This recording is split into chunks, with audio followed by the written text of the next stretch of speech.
Bonjour, Jean-Luc Briand pour Procédé d'usinage 2. Ici, nous allons étudier le corrigé de l'exercice sur l'isostatisme. On va commencer par la forme cylindrique ici.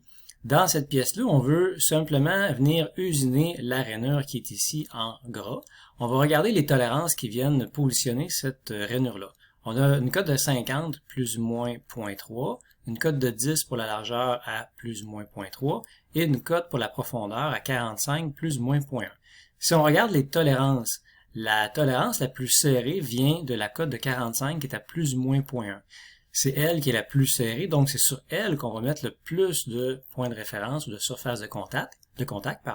Concrètement, ça veut dire que on viendrait peut-être déposer cette pièce-là sur la table de la fraiseuse directement ou bien dans le fond de l'étau. Fait qu'on vient mettre nos 3 points d'appui, 1, 2, 3 points d'appui et on vient les représenter dans la vue de droite. Par la suite, on va regarder au niveau des tolérances entre la 50 et la 10. Bien, ici, la 10, c'est la cote de la largeur. Donc, la cote de la largeur, c'est l'outil qui va nous donner cette cote-là, par exemple. Donc, on peut pas venir se positionner sur cette surface-là puisqu'elle n'est pas faite encore. Donc, on va plutôt aller ici, sur le côté à gauche, pour venir mettre nos deux points d'appui en 4 et 5, comme on peut voir aussi sur l'image de droite qui ont été représentés. Et il nous reste une position à mettre, dans ce cas-là, 1 degré de liberté à barrer, qui est le 6. Dans ce cas-là, il ne serait pas nécessaire, parce qu'on fait une rainure à la longueur complète de la pièce, donc la 6, elle est là présentement, ça pourrait être représenté par une butée de taux, mais dans ce cas-là, ne serait pas nécessaire. Donc, premier exercice ici, si on descend et on va voir à l'autre forme qui est exactement pareille, par contre, c'est les cotes qui ont changé, on va vérifier les cotes. On a une cote à plus ou moins 0.05 ici, une cote à plus ou moins 0.1 et la cote de la largeur qui est en H9. Pour l'instant, on n'a pas vu ça encore, mais vous allez voir ça dans d'autres cours. Donc, pour l'instant, on n'en tiendra pas compte. Donc, on regarde les tolérances. La plus serrée, c'est celle qui est à plus ou moins 0.05.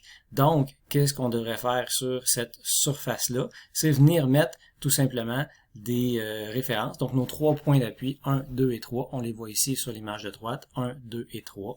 Et après ça, même chose qu'on a fait à l'image précédente, on va venir mettre un appui linéaire sur la surface qui est importante. Dans ce cas-là, ici, c'est la surface du bas. Donc, 4 et 5. Comme ça peut être représenté, par exemple, par un mort d'étau, si vous voulez vous le représenter avec un élément de la vraie vie. Donc, on peut voir que c'est totalement différent comme positionnement. Et ici aussi, on a mis le 6e degré de liberté qui, dans ce cas-là, ne serait pas nécessaire.